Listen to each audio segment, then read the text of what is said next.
If I told you that it was possible to make an investment of 1 penny, that's right, 1 copper monetary unit, 1 cent, and that investment could grow to a valuation of over $60,000 within a few years, most people would find that impossible to believe. 7 years. Back in Bitcoin was started in 2009.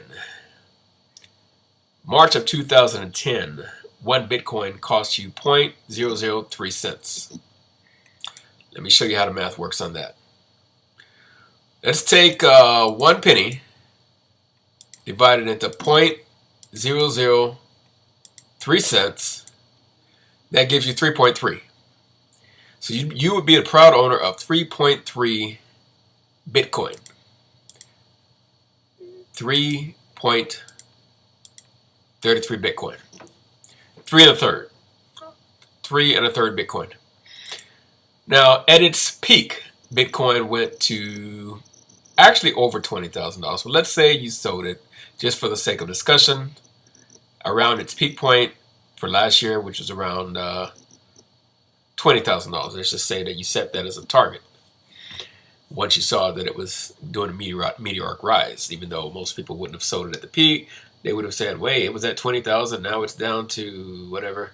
But you had to move quickly. You might have even sold it for 15,000. Cut your losses while you could, or maybe started going back up to here. At either rate, let's just, for the sake of discussion, say that you had 3.33 Bitcoin times $20,000. This is not fantasy, this is reality. $66,600. So 1 penny grew if you took 1 penny and bought 3.33 Bitcoin. Okay? 7 years later, if you sold it at its peak, 20,000, you would have made over $60,000 on that 1 penny investment. Okay? Now, we can look at things like this all day long. I can show you all types of charts and numbers and things. But I realize you're more interested in what you can realistically do today. I'm not going to get into a lot of details about the cryptocurrency market, and I want to make this video succinct and as brief as possible. A lot of my videos get long-winded. I don't want to do that on this one. I want to keep it short. And the reason is I believe that some of you know a lot about cryptocurrencies. Some of you might not know anything. And I myself am still a newbie, a relative newbie. But anything I do, I get involved in it with, I go full hog. I don't mess around. I bought my first Bitcoin last year, 2017. When I wanted to buy it, it was at 3,000 something. A friend of mine kept trying to convince me to get into Bitcoin mining and a Bitcoin gateway, that type of thing. And I didn't get it, and I wasn't really that intrigued by it. But I was fascinated by the whole concept of Bitcoin, and because he kept talking to me about it, because another friend of his owned a company that was setting up a Bitcoin investment club for Bitcoin mining. It was a little bit complicated. But the more I heard him talk about Bitcoin, I started researching it, and the more I started seeing, I realized this is something that I needed to invest in. I needed to get involved in. I was already very familiar with real estate investing, forex trading, commodities investing, and stock market, mutual funds, all of that, because I am an entrepreneur and I am an investor. But cryptocurrency is something I knew less than nothing about. I just knew enough to know that it existed. That's about it. Today I know quite a bit more. And in fact, I've ended up mentoring and teaching other people because I've been very much involved. And what I want to show you today is something that you can do in a way that you can think. Now, right now, if you look at this is a chart for Bitcoin. And it shows you that currently, as of today, at this moment, let's refresh the screen. Today is October the 6th, 2018. And it's showing you that Bitcoin is trading at about $6,594.39. If you want to buy Bitcoin right now at this moment, that's what it would cost you. So here's what I want you to notice.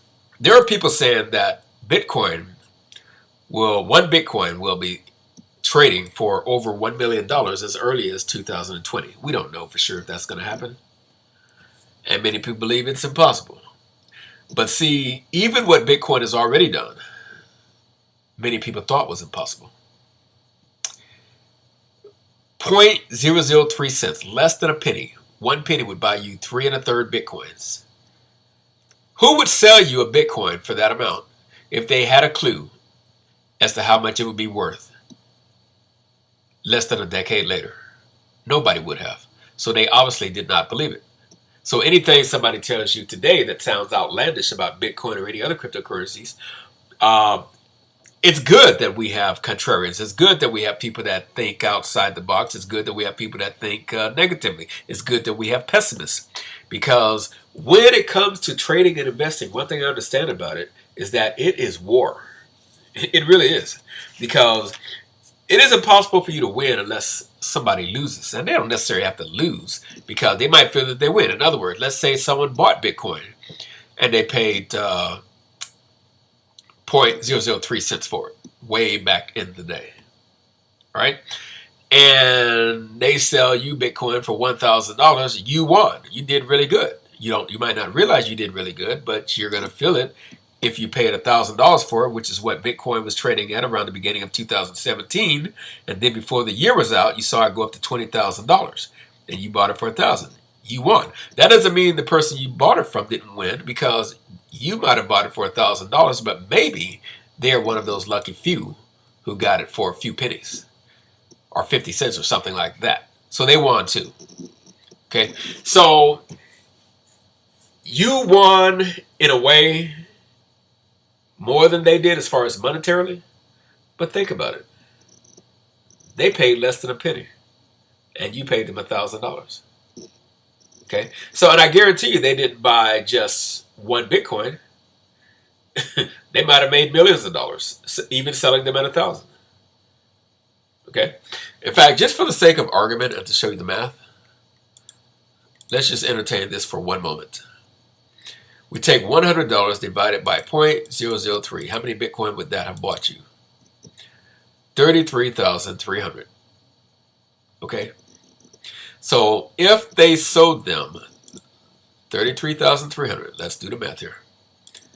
33,300 Bitcoin is how many they had. And let's say they did sell them. Around the beginning of last year, they sold everything. They just dumped it for $1,000 a piece. How much money did they make? We take that 33,333 times $1,000. Remember, this is a $100 investment. They made $33,333,000 from 2010 to 2017. So, let's look at some opportunities that are ever present right now, today. And one thing I want to say is this. If Bitcoin, if and when it ever gets there, and I don't know if it will or not, looking at this chart, which is showing you increments of $5,000, 100,000 would be about here. And $1 million would be it would probably be up at the roof. Up at the roof of the building that I'm in, or at least close to it. So we don't know if that's going to happen. We don't know what is going to happen when it comes to cryptocurrencies. And I'm going to get off of Bitcoin in a minute. I'm just using this to illustrate a point. But one thing we do know for sure, and we can bank on it because it's been proven. And before I show it to you, I'm going to give you an analogy with sports. I like using sports metaphors and analogies. Let's say that we are both fighters. We both do we're jiu-jitsu competition, or boxing, wrestling, whatever it is. Or maybe we are runners. We sprinters. We're track stars. Or maybe I'm a track star and you're just a track runner. I don't know. Or maybe you're the track star and I'm a track runner. But either way, we are competitors. I don't know with a certainty who's going to win the next fight, because it's just you and me in the ring, the arena, the mat, or whatever, the octagon, or whatever we're fighting in. I can believe, I can think, I can guess, I can hope that I'm going to win, but I really don't know. But one thing that is incontrovertible, that you and me both know, is that we have fought before. And if we are runners, we have raced before. And I beat you. Maybe I beat you once, maybe I beat you twice, maybe I beat you thrice. It doesn't matter. I beat you. So it's very realistic for me to believe I can beat you again, because I have beaten you before. And I'm better now than I was when I beat you last time. I'm faster now than I was when I beat you last time. Another thing we know for certain is this. You can believe that you're going to beat me, or that you can beat me, but the reality is you never have beat me. How does that relate to cryptocurrency? Here's how. We know with a certainty what a cryptocurrency is capable of based on what it has proven itself capable of. Now, today, if we didn't have a history, looking at Bitcoin currently being valued at $6,594 per Bitcoin, a pessimist might say, well, Bitcoin will never be worth $20,000. That's ridiculous. I mean, I don't understand it. It's just crypto is not even tangible. It's an intangible asset. You can't hold it, feel it, squeeze it, taste it, smell it, touch it. Why would it ever be worth $20,000? I don't believe it's ever going to happen. You see, you're being a contrarian, but one thing you're not paying attention to is this. It makes more sense for me to believe that it will be valued at $20,000 from this point than for you to believe that it won't, because it is already proven that it can. And it did it last year. Right here. Okay? And just like a competition, I know that I can beat you because I have beaten you. You believe you could beat me. You think you could beat me, but you never have beaten me. So my expectation is more realistic than yours. So, and when it comes to investing, we can speculate all we want if we want to be a speculator. We buy at a certain point, speculating it's going to go to another point that it's never been to. It may happen, it may not happen. And I'm not going to get into all the things you need to understand before you even start speculating, such as max supply, circulating supply, volume, market cap, all of those things, social influence, use case. There's just a lot that you would need to really understand, but I want to keep this as basic and simple as possible. And the most basic, simple thing you can understand without having to even understand all of the nuances and the verbiage or anything else when it comes to cryptocurrency is this. You can look at any cryptocurrency. Okay. Right now, everybody understands that we are in a bear market. That means the market is down. We are eagerly anticipating a bull market. That means the market is going to be up. What does a bull market look like? Well, I'll show you. The bull market began somewhere around here. Just because it dips, that doesn't mean that's a bear market. And it trended up. When did the bear market begin? We didn't know it was going to happen at this point, but right here. That's what a bull market looks like. That's what a bear market looks like. Of late, we have found our bottom, I believe. Most people don't think it's going to go any lower before the bear market begins, which may be this year, around this time or very soon, or maybe next year. We don't know for sure. And like I said, predicting the future is not as easy as analyzing the past. And if you buy Bitcoin right now at $6,464, whatever you get it at, is it realistic and reasonable that your investment will turn into $20,000? Number one, it's proven that it can do it because it has done it before. And when it did it before, there were less people then that knew about Bitcoin, that were involved in Bitcoin, that wanted to be involved in Bitcoin than there is now. We did not have the big institutional investors. I'm not going to get into all the complexities of it, but the reality is that's realistic. Now, a lot of people say, wow, yeah, but you're talking about $6,594. I don't have that. Listen, you can invest $100 in Bitcoin, and here's what I'm about to show you. I'm going to show you what you can do with a $100 investment regardless of what currency you invest in.